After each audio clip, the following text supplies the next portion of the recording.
here we see that his influence, and word must have got around, his influence actually led to Israel forming a closer relationship with the Moabites, which begins in Numbers 25, shows that there were marital and sexual alliances being formed between the people of God and the Moabites. And this was because of the influence of Balaam.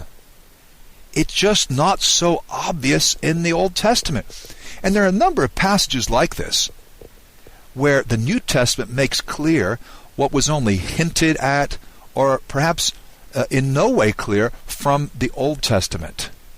We learn something about Old Testament characters in the New Testament. And this is a great example, the example of Balaam. But what are some of the lessons? Well, obviously, you cannot always judge a book by its cover. As for outsiders, those outside the people of God, often they may say the right thing and even do the right thing, yet the Lord is their judge. What is in the heart is not necessarily as obvious as we think it is. Another lesson, of course, is that money corrupts, especially those respected as religious leaders. Why is this challenging to me? Well, in the same way that initially I read about Balaam and think, there's a pretty good guy, so I'm tempted to think about myself. Yet there was a deeper motive. And even though he flatly denied, in his case, that he was affected by money, by the desire for prosperity as a result of his faith, in the same way, we can give ourselves the benefit of the doubt, just as we give others the benefit of the doubt. But the Lord is the one inside the heart. And so this is very challenging.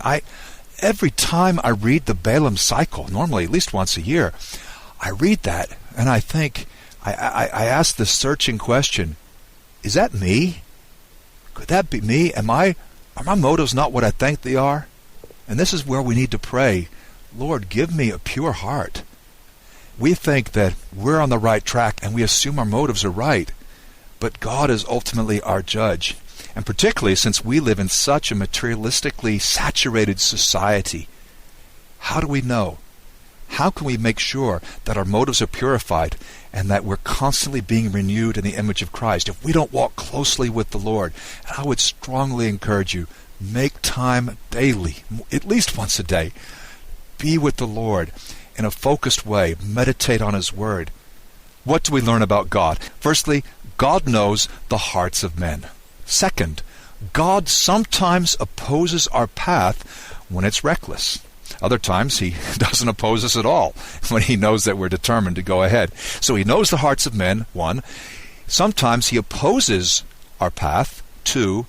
And if our hearts are wrong, 3, He will not necessarily expose us before the end of our lives, or even before the end of time. For Balaam, it was sometime after his final prophecy that he was destroyed in the Midianite war. And yet for a clear revelation of his true motives, we really had to wait until the New Testament times. Oh yes, there were hints in the Old Testament, the divination, the smooth talking, saying all the right things. We should have been suspicious.